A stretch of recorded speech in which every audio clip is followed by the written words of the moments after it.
ঘূর্ণিঝড় রেমালের প্রভাবে খুলনা বিভাগের উত্তর পশ্চিমের জেলা মেহেরপুর এই জেলায় আজ ভোর থেকেই বৃষ্টি এবং ঝড়ো বাতাস বয়ে যাচ্ছে।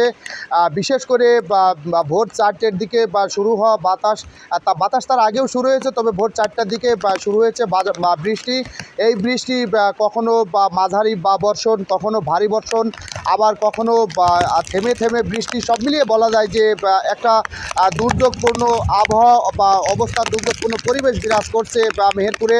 আমরা জানি যে মেহেরপুর জেলায় বড় আবাদে সমৃদ্ধ একটি জেলা এবং আম লিচুতে সমৃদ্ধ একটি জেলা। তো সেখানে যে বোরো ধানের যে ধান কাটা কিন্তু এখনও শেষ হয়নি। মাঠ ভর্তি কিন্তু এখনও ধান রয়েছে, অনেক মাঠ। যদিও কৃষি বিভাগ বলছে যে 90% বোরো ধান কাটা হয়েছে। আমরা যদি একটু আমার বাম পাশে যদি একটু রাস্তার চিত্রটা দেখি, এটি নির্মাণাধীন একটি রাস্তা। আসলে রাস্তায় পানি জমেছে এমনটি না, কিন্তু রাস্তা নির্মাণের কারণে এখানে পানি জমেছে। তার মানে এই পানি দিয়েই কিন্তু কিছুটা অনুভব করা যায় যে আসলে বৃষ্টি এখানে ভারী বর্ষণ হয়েছে। সামনের দিকে যদি গাছপালার দিকে যদি একটু তাকাই, সেখানে যে ঝোড়ো বাতাসের যে প্রভাব, ঝোড়ো বাতাসের যে গতি, সেটাও কিছুটা অনুমান করা যায়।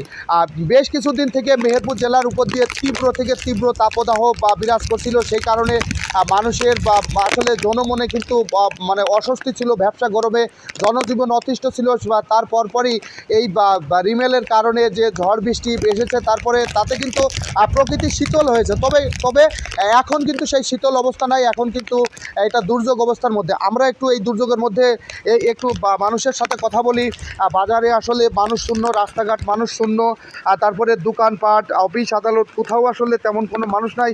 খুব প্রয়োজন ছাড়া, খুব প্রয়োজনে ছাতা নিয়ে দু একজন হয়তো রাস্তায় বের হচ্ছেন, আসলে বাকিটা কিন্তু যানবাহনও কিন্তু আজকে শূন্য। আমরা একটু এখানে কথা বলি একজন দোকানের সাথে, যে এই যে ঝড় বৃষ্টি সম্পর্কে আপনার কাছে একটু জানতে চাই, কখন শুরু হয়েছিল, কী অবস্থা? কালকে সকাল 11টার থেকে মুষলধারা বাতাসে বালি টালি দোকানদারদের চোখে পড়ছে।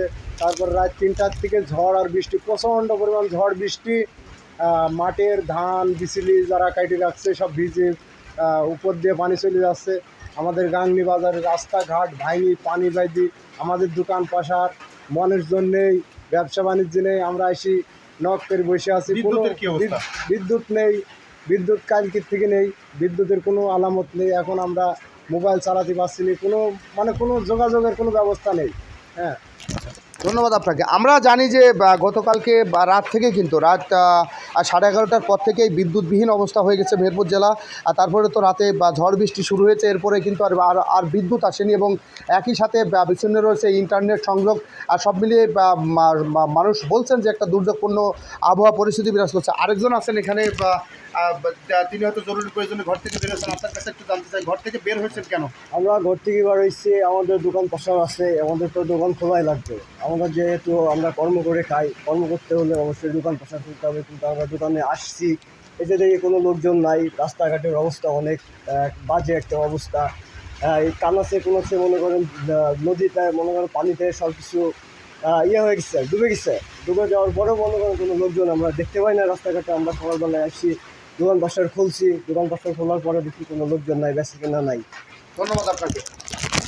আমরা শুনলাম দুইজন দোকানির কথা, যারা হচ্ছেন সকাল থেকে একাই বসে আছেন। আসলে কোনো ক্রেতা নাই, রাস্তাঘাটের লোকজন নাই, অফিস আদালতের লোকজন নাই।